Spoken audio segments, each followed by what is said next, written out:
on some things related to Libya and a few other things. And thank, Madam Vice President, in a little while after this is over, maybe we can talk and see how things are going okay for you, all right? I'd like that. Thank you, Mr. President. Okay. And we've gathered my cabinet this afternoon at a moment of immense hope and possibility in our view for the United States. American people sent us here to deliver. The American people sent us here to make their government work, and they sent us here to make a difference in their lives. And I believe we're doing that.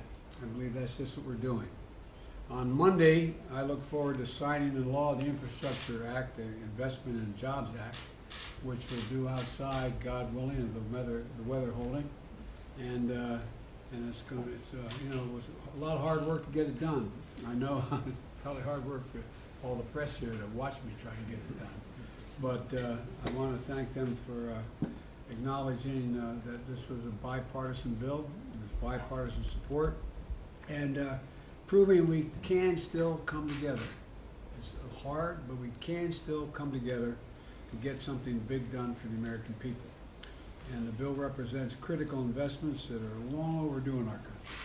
From rebuilding our roads and highways to getting rid of lead pipes, delivering clean water to thousands of families, actually millions of people around the nation, to making high-speed internet accessible to every American, rural and urban, to fortifying our bridges and power lines and levees that stand up to the increasing threats posed by extreme weather and superstorms. We've $99 billion worth of losses just this year as a consequence of those environmental events.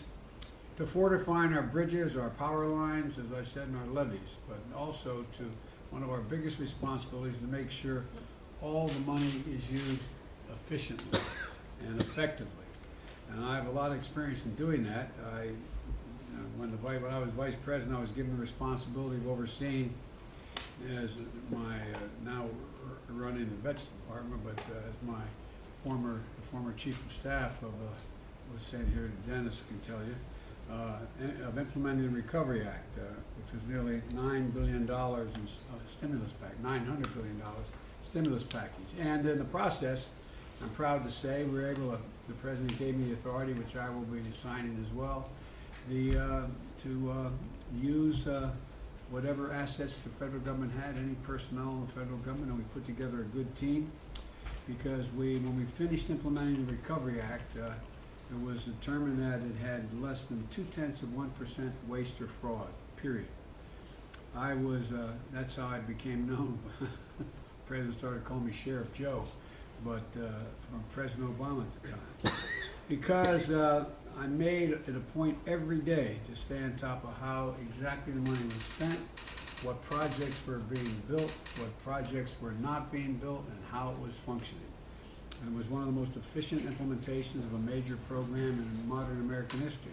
Well, it is my intention to see to it that the act we just passed, that we're going to sign on Monday, meets the same standard. We owe it to the American people to make sure the money in this infrastructure plan and the Build Back Better plan, which God willing we're going to be able to still finish, will be able to be used for purposes it was intended. So that's what I want to talk to my cabinet about today, and the high obligation and responsibility that we all have to make sure this money is used wisely, used well, and used for the stated purposes for the American people. Because if we do it right, we know what it will mean. We know what it will mean. It will create millions of new jobs, it will grow the economy, and will win the world economic competition that we're engaged in the second quarter of the 21st century with China and many other countries around the world. And we'll see ease, and I say yes, ease, lower inflationary pressures on our economy. And we'll be carrying this out, what I call the blue-collar blueprint for America. One that builds the economy from the bottom up and the middle out, and one not from the top down. And so I want to thank you all for being here. That's what we're going to discuss today, and next week I'll have further announcements of exactly who's going to be put in charge of how we do this. So thank you all so very much. Thank you.